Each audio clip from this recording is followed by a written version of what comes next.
kita capek ngurusin bisnis, capek jualan, ya boleh, alhamdulillah. Tapi laki-laki mesti paham, ya, suami harus lebih capek. Apa kalimat terakhir? Suami harus lebih capek. Karena memang penafkahan itu tanggung jawabnya laki-laki. Penafkahan tanggung jawab siapa tadi? Laki-laki. Laki-laki. Jadi ya kita mesti paham, yang jualan tuh ya harusnya kita yang lebih aktif. Pembinaan kita yang lebih aktif. Kalaupun ada acara offline, acara apa? Offline. Kita juga yang harusnya lebih aktif. Jangan kita berpikir, oh ya ini istri aja terjun. Kenapa? Dia pintar bicara, Pak. Istri aja terjun. Kenapa? Pasarnya memang ibu-ibu, Pak.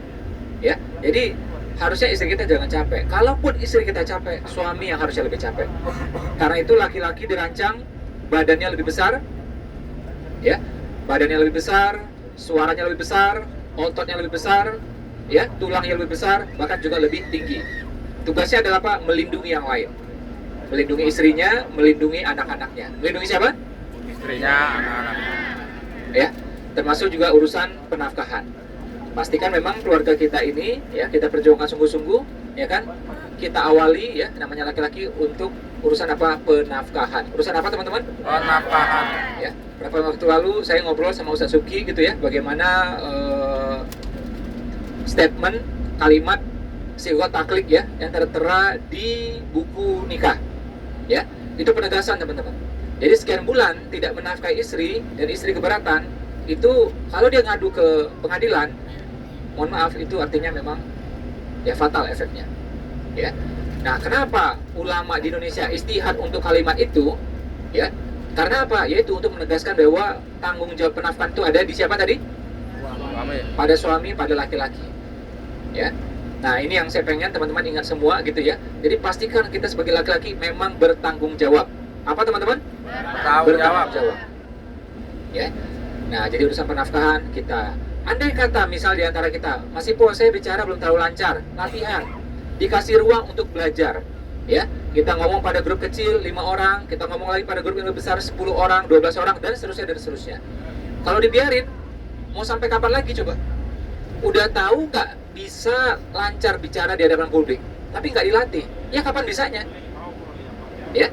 Nah, justru kita tahu diri kalau memang nggak bisa dilatih, berarti kita latihannya lebih intens, teman-teman. Ya.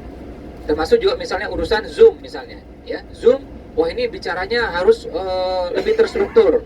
Kalau bicara di Zoom tuh harus pakai slide-nya. Ya kita bikinlah. Dikasih ruang untuk belajar. Dan saya enggan ya menyebut nama beberapa gitu ya di BP ini. Tapi teman-teman tahu sendiri bagaimana banyak orang yang awalnya laki-laki nggak bisa bicara di depan publik, tidak bisa bicara di Zoom. Lama-lama latihan akhirnya bisa juga. Nah, saya pengen teman-teman laki-laki di sini, coba laki-laki ngacung coba tangannya. Kalau ragu-ragu nanti cek di toilet ya. Nah, jadi memang pastikan berjuangnya lebih sungguh-sungguh lagi. Ya, dan mumpung tadi lagi safar, kata Bu Samad, kesempatan kita untuk berdoa. Ya, ini waktu asar, teman-teman lihatkan, aku mau hadirkan berapa bride untuk tahun ini.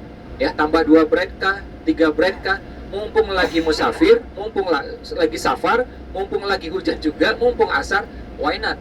Ya, kita doa yang baik-baik semuanya insya Allah. Ya. Nah, jadi ini pesan saya memang khusus buat laki-laki. Kalau buat wanita gimana? Coba yang wanita coba ngacung tangannya. Alhamdulillah. Tepuk tangan dulu nih buat pejuang-pejuang wanita. Karena kita tahu cari nafkah bukan kewajiban wanita, betul ya? Tapi teman-teman di sini sebagai istri, sebagai ibu mengambil perannya, bantu suami, bantu penafkahan keluarga. Alhamdulillah, ya.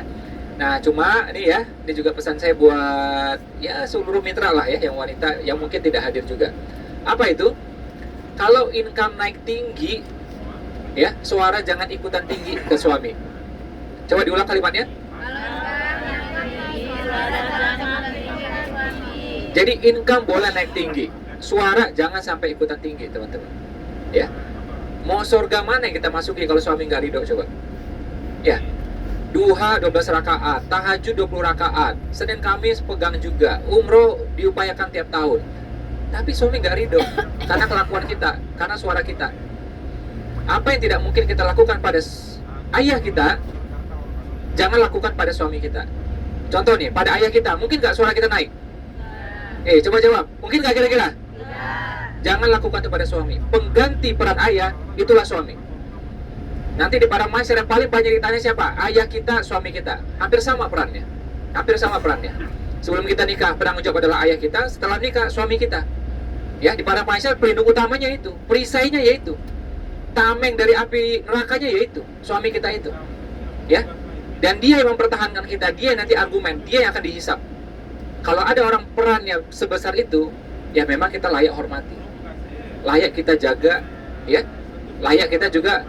Ya itu saya bilang tadi, jangan sampai suara kita tinggi terhadap suami.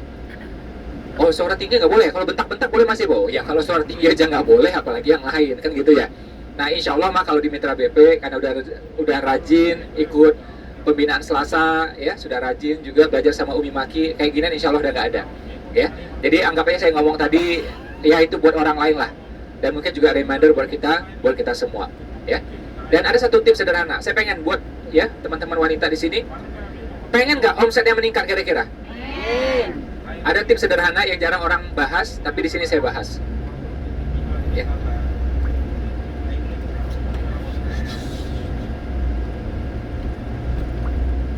Ya. Nih ya, tips sederhana. Saya sekarang mau tanya, kalau seorang anak berbakti kepada orang tuanya, kira-kira anak ini rezekinya makin bagus nggak?